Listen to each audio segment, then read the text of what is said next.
The Ashford Legacy. The storm had swallowed the night whole.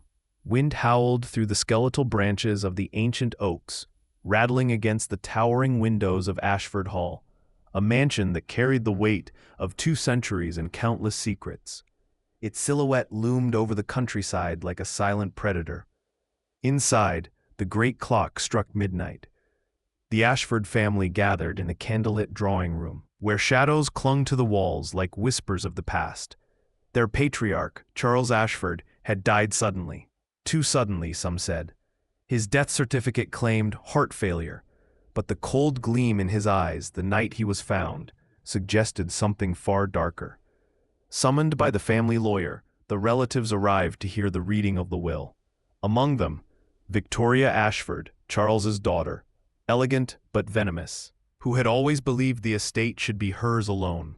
Thomas Ashford, her ambitious cousin, drowning in gambling debts, with charm that barely covered his desperation.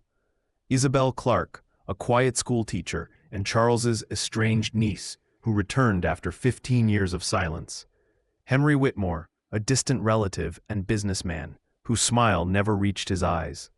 The lawyer, Mr. Alden Pierce, unfolded the parchment with deliberate care.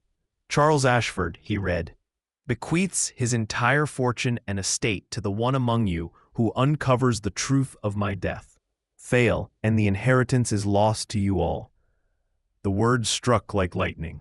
A silence followed, broken only by the hiss of rain against the glass. That night, as thunder rolled, Isabel wandered the mansion's library and stumbled upon a hidden drawer inside Charles's desk. Inside was a note, written in trembling ink. I am not dying of nature. One of them will kill me. The next morning, Henry was found dead at the base of the marble staircase, his skull cracked, his body twisted unnaturally. Some swore they'd heard footsteps running.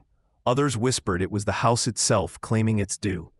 Victoria insisted it was an accident. Thomas muttered it was fate.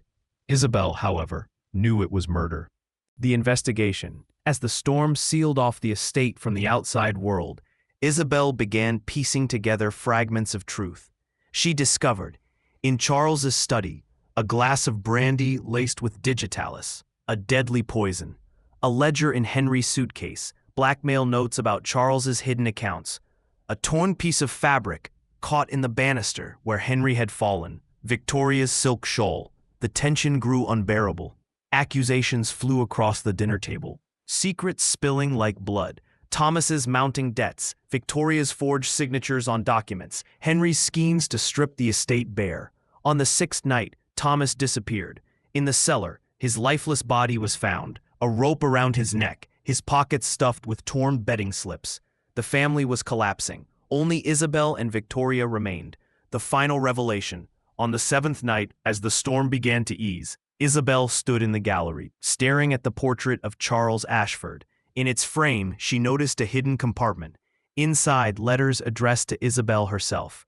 Dearest Isabel, the first one read, I know you are the only one I can trust. If you are reading this, then my suspicions were true. Victoria seeks not just my fortune, but my life. Isabel turned to see Victoria in the doorway, a pistol gleaming in her hand. You were always the outsider, Victoria hissed. You don't deserve this estate. I've sacrificed everything. Do you think I'll let you walk away with it? But before Victoria could pull the trigger, Mr. Pierce and 2 constables, finally arriving after the storm subsided, stepped in. Victoria's plot was exposed. She had poisoned Charles, staged Henry's fall, and hanged Thomas to keep suspicion away. Epilogue. Victoria was arrested, her screams echoing through the marble halls as she was dragged away. Weeks later, Isabel stood alone on the cliffs behind Ashford Hall. The waves crashed below, the storm long gone. The estate was hers now, not through greed, but through truth. The Ashford legacy had been bathed in blood, but Isabel vowed it would no longer be ruled by fear. As she turned back toward the looming silhouette of the manor, she whispered, "This house will keep its secrets no longer."